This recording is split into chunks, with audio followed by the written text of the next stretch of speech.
After going out very sad against the Timberwolves in the first round, a lot of people had their turn saying how bad of a spot the Suns were in. And we'll definitely give the Timberwolves their flowers. They've had an incredible season, but this video is not about them. We're talking about just how pathetic the Phoenix Suns are. In a Western Conference in which it feels like everybody else is getting better, there are teams that are getting younger, there are teams that have more flexibility, that have added pieces this offseason, the Suns are just sitting there getting older, and it's almost like they've been left behind. Well, Suns GM James Jones went to work this offseason, actually having, in my opinion, a good offseason despite having little to work with. It's impossible. Tony Stark was able to build this in a cave!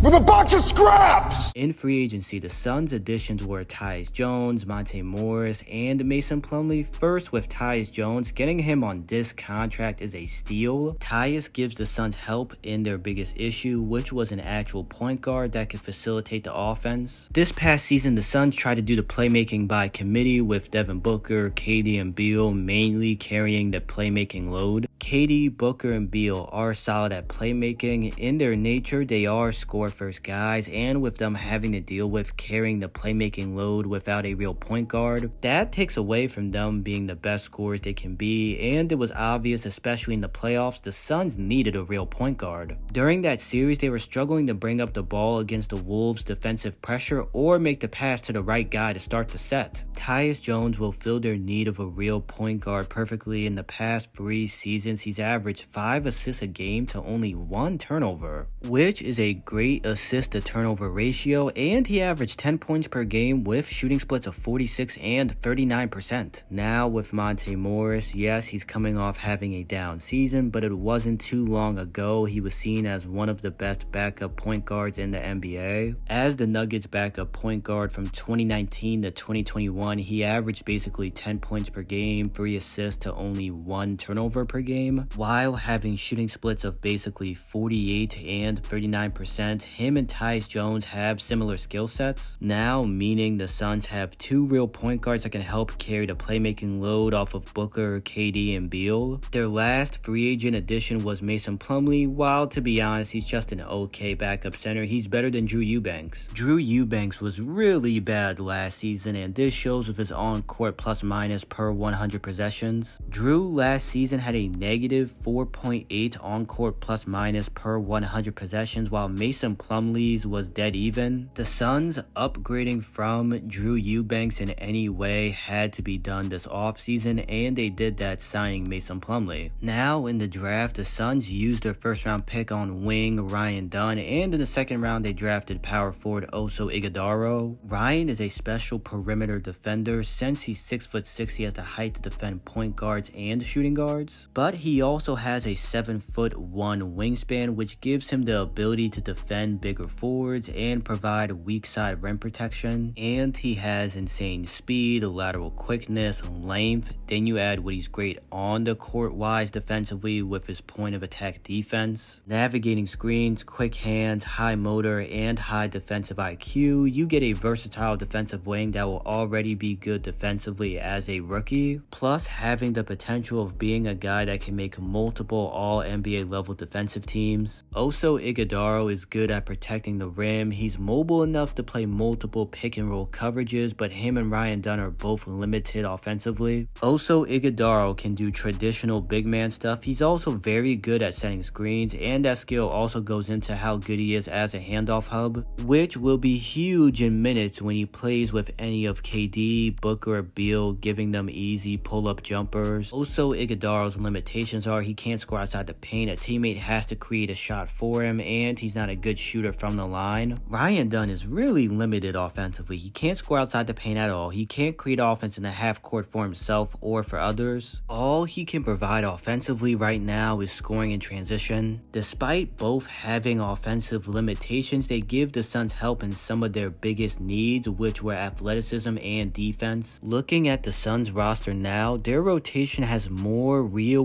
rotational players they can play in the regular season. Last season, they had 4 real rotational players. This season, they have 7. The guy you can debate that it's not is Ryan Dunn because of how bad he is offensively. But Ryan is so special defensively, I believe that is enough. He can play 10 minutes per game in the regular season. Now, the Suns roster isn't perfect. They have a lot of guards, making them a small team, and they need to trade 2 of their guards to get more size on the wing. The Suns came into this offseason with not many people believing they could improve the roster, but they did. And considering they had less to work with than most teams, I would say they had a good offseason. I appreciate you watching this video. Don't forget to like the video and subscribe. Let me know in the comments your thoughts about the Suns offseason additions. See you on the next one.